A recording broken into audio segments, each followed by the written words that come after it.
नमस्कार दोस्तों, स्वागत है आपका सीपी स्मार्ट क्लासेस में। दोस्तों, डेली की तरह आज के इस रोजगार समाचार की वीडियो में काफ़ी इम्पॉर्टेंट इन्फॉर्मेशन हैं आपके लिए। तो दोस्तों, शुरू करते हैं खबरों के साथ। सबसे पहले जो इम्पोर्टेंट खबर है वो एलटी ग्रेड की तरह ही टीजीटी की नई भर्ती होगी। टीजीटी की नई भर्ती की रूपरेखा तय की जा रही है और ये भर्ती बहुत ही जल्द आने वाली है। इसके बारे में जैसे यहाँ पे लिखा हुआ है कि प्रदेश के एडेड माध्यमिक कॉलेजों के लिए इन दिनों प्रशिक्षित स्नातक टीजीटी 2016 का चयन किया जा रहा है। ठीक है, भर्ती की लिखित परीक्षा में उत्तीर्ण होने वाले छात्रों को इंटरव्यू भी का सामना करना पड़ रहा है। अभ्यर्थियों का चयन लिखित परीक्षा और साक्षात्कार में मिले अंकों के आधार पर हो रहा है। चयन बोर्ड जल्द ही नई भर्ती का विज्ञापन जारी करने की तैयारी में है। नई भर्ती टीजीटी का चयन अब एलटी ग्रेड के शिक्षकों की तरह होगा, यानी लिखित परीक्षा में सफल होने वालों को साक्षात्कार नहीं देना पड़ेगा। टीजीटी की जो नई भर्ती आ रही है उसमें आपको जो है साक्षात्कार नहीं देना पड़ेगा। जो रिटर्न में आपके नंबर आएंगे उसी से मेरिट बनेगी, जैसे एलटी ग्रेड की बनी है, और उसी से के आधार पे आपका चयन हो जाएगा। तो ये चेंज होने जा रहा है। अब आगे देखिए, इसमें लिखा हुआ है एलटी ग्रेड शिक्षक भर्ती 2018 का चयन हुआ। उत्तर प्रदेश लोक सेवा आयोग भर्ती के 15 विषयों में से 13 विषयों में लिखित परीक्षा का परिणाम जारी कर चुकी है और सभी का चयन लिखित परीक्षा में मिले अंकों के बेस पे हुआ है। और इसमें ये भी रखा गया है, हालांकि चयनितों को अभी तक नियुक्ति नहीं मिली है। ये चीज़ यहाँ पे स्पष्ट लिखा हुआ है, चयनितों को अभी तक नियुक्ति नहीं मिली है। और कल भी मैंने आपको बताया था, आज एलटी ग्रेड के चयनितों का एक बहुत ही इम्पोर्टेंट धरना है और आज कई चीज़ें क्लियर होनी है। ये इनकी संख्या बल पर निर्भर करेगा कि किस तरह का धरना है, इसमें कितने लोग पहुँचे, क्या आश्वासन मिला, तो वो सारी चीज़ें आपको अपडेट उसकी दी जाएगी। और टीजीटी 2013 की भर्ती के जो पद बच गए थे उनको भरने का जल्द निर्णय ले, 1 माह के अंदर निर्णय लेना है और ये हाई कोर्ट ने बोला है। इलाहाबाद हाई कोर्ट के निदेशक माध्यमिक शिक्षा प्रयागराज को टीजीटी 2013 भर्ती के रिक्त पदों को भरने के आदेश का पालन करने का एक और मौका दिया है। कहा कि 1 माह के भीतर आदेश का पालन कर हलफनामा दाखिल करें। इसके बाद भी आदेश का पालन न हुआ तो निदेशक स्पष्टीकरण के साथ कोर्ट में हाजिर हों। यह आदेश न्यायमूर्ति विवेक कुमार बिड़ला ने दिवाकर सिंह की अवमानना याचिका पर दिया है। याचिका की तरफ से वरिष्ठ अधिवक्ता राधाकांत ओझा का कहना है कि अपर मुख्य सचिव माध्यमिक ने 31 जुलाई 2020 को निदेशक माध्यमिक को पत्र जारी कर याचिकागण को नियुक्ति पत्र निर्गत करने का आदेश दिया था। सरकार की तरफ से निदेशक का पत्र प्रस्तुत कर कोर्ट में 1 माह का समय मांगा गया। पत्र में कहा गया कि कोविड-19 के कारण आदेश के पालन में कठिनाई आ रही है। इस मामले पर अवमानना याचिका वर्ष 2019 से लंबित है। तो दोस्तों, ये सारी चीज़ें हैं। और जो आपको बता दें, इसमें टीजीटी का जो चयन होगा नया और नई भर्ती जो आ रही है, इंटरव्यू उसमें ख़त्म किया जा रहा है। और जो भर्ती आ रही है करीब 20,000 पदों की नई भर्ती आ रही है और बहुत ही जल्द आने वाली है।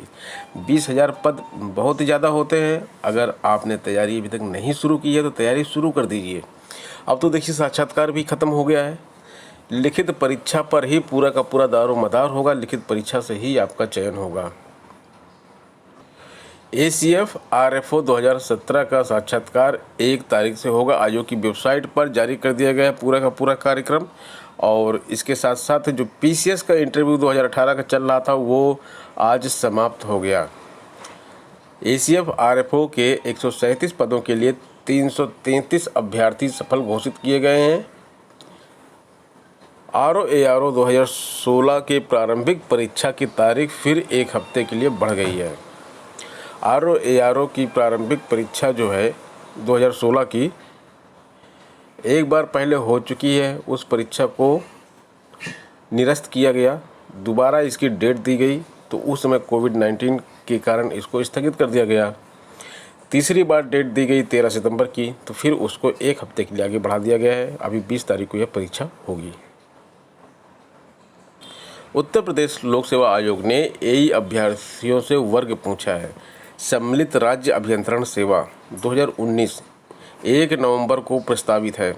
आयोग ने अभ्यर्थियों से उनका वर्ग पूछा है। उन्हें बताना होगा कि civil, electrical, mechanical, chemical, industrial व एग्रीकल्चर में से किसमें चयन चाहते हैं।